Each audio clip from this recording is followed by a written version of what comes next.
7 जनवरी 2026 को कृष्णेश्वर मंदिर गए थे। कृष्णेश्वर मंदिर औरंगाबाद के पास है।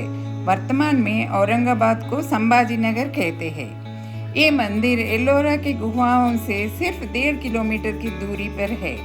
कृष्णेश्वर का अर्थ है करुणा के स्वामी। इस नाम भगवान शिव द्वारा दिखाई गई दिव्य करुणा से जुड़ा है। शिव मंदिर में हम शिवलिंगों की पूजा करते हैं जो भक्तों द्वारा प्रतिष्ठित किए जाते हैं, लेकिन ज्योतिर्लिंग भगवान शिव के स्वप्रकट रूप माने जाते हैं जिन्हें स्वयंभू कहा जाता है।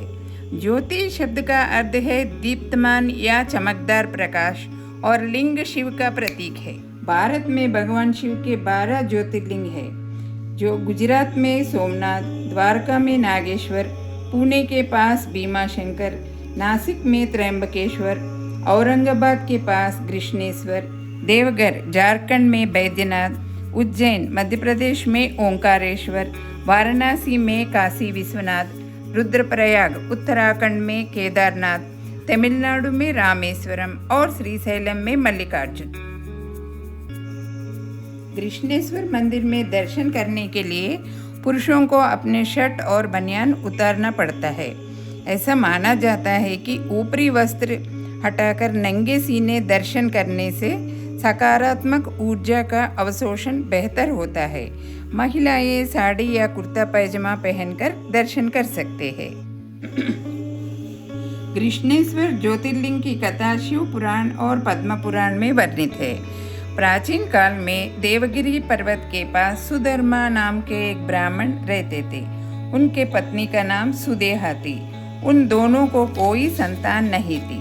ज्योतिषों के अनुसार सुदेहा की कोख में संतान सुख संभव नहीं था। संतान की तीव्र इच्छा के कारण सुदेहा ने सुधर्मा को अपनी छोटी बहन गुष्मा से विवाह करने के लिए प्रेरित किया। उनकी इच्छा के अनुसार सुधर्मा ने गुष्मा से विवाह किया।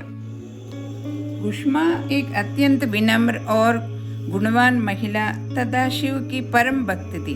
वह प्रतिदिन मिट्टी के 101 शिवलिंग बनाती थी और उनकी सच्ची भक्ति से पूजा करती थी और पास की झील में विसर्जित कर देती थी। कुछ समय बाद शिव ने उन्हें एक स्वस्थ पुत्र प्रदान किया। कुछ साल बाद उस पुत्र का शादी भी हो जाता है। धीरे धीरे सुदेहा को अपनी छोटी बहन से ईर्ष्या होने लगी और अंततः एक रात उसने गुष्मा के सोते हुए पुत्र की हत्या कर दी। उसने शव को उसी तालाब में फेंक दिया जहां गुष्मा प्रतिदिन शिवलिंग विसर्जित करती थी। सुबह जब सुदेहा के इस घोर कृत्य का पता चला तो घर में हाहाकार मच गया, लेकिन गुष्मा हमेशा की तरह शिव पूजा में लीन रही जैसा कुछ हुआ ही न हो।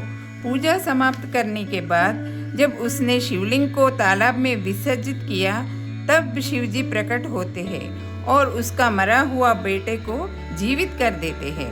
शिवजी सुदेहा के कृत्य पर क्रोधित थे और उसे अपने त्रिशूल से वध करना चाहते थे, लेकिन गुष्मा ने अपनी बहन को क्षमा करने की प्रार्थना की और शिवजी से वही निवास करने की अनुरोध किया। भगवान शिव ने उनकी प्रार्थना स्वीकार कर ली और ज्योतिर्लिंग के रूप में वहां स्थापित हुए। गुष्मा के भक्ति के कारण स्थापित होने के वजह से इस जगह को गुष्मेश्वर कहने लगे, जो कालांतर में कृष्णेश्वर बन गया। कृष्णेश्वर मंदिर का निर्माण 8वीं शताब्दी में राष्ट्रकूट राजाओं के द्वारा हुआ। इस मंदिर का निर्माण लाल पत्थरों से किया गया था। बाद में मुगल राजाओं और दिल्ली सुल्तानत द्वारा इसे नष्ट कर दिया गया। 18वीं शताब्दी में मराठा रानी अहल्याबाई होलकर द्वारा इसे दक्षिण भारतीय शैली में पुनर्जीवित किया गया। लाल पत्थर से तराशा गया यह मंदिर प्राचीन वास्तुकला का एक अद्भुत चिन्ह है। इसका शानदार 5 स्तरीय शिखर अत्यंत सुंदर है, जिसमें नक्काशीदार दशावतार चित्रित है। मंदिर का सभा मंडप में एक विशाल नंदी का मूर्ति शोभायमान है।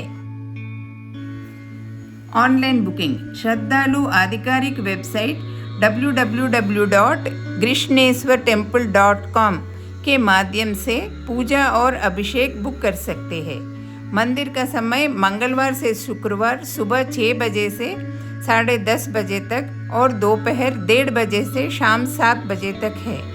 शनिवार, रविवार और सोमवार को सुबह 6 बजे से 9 बजे और दोपहर 2 बजे से शाम 7 बजे तक दर्शन कर सकते हैं। महाशिवरात्रि, गणेश चतुर्थी और दशहरा जैसे शुभ दिनों पर मंदिर भक्तों के लिए 24 घंटा खुला रहता है।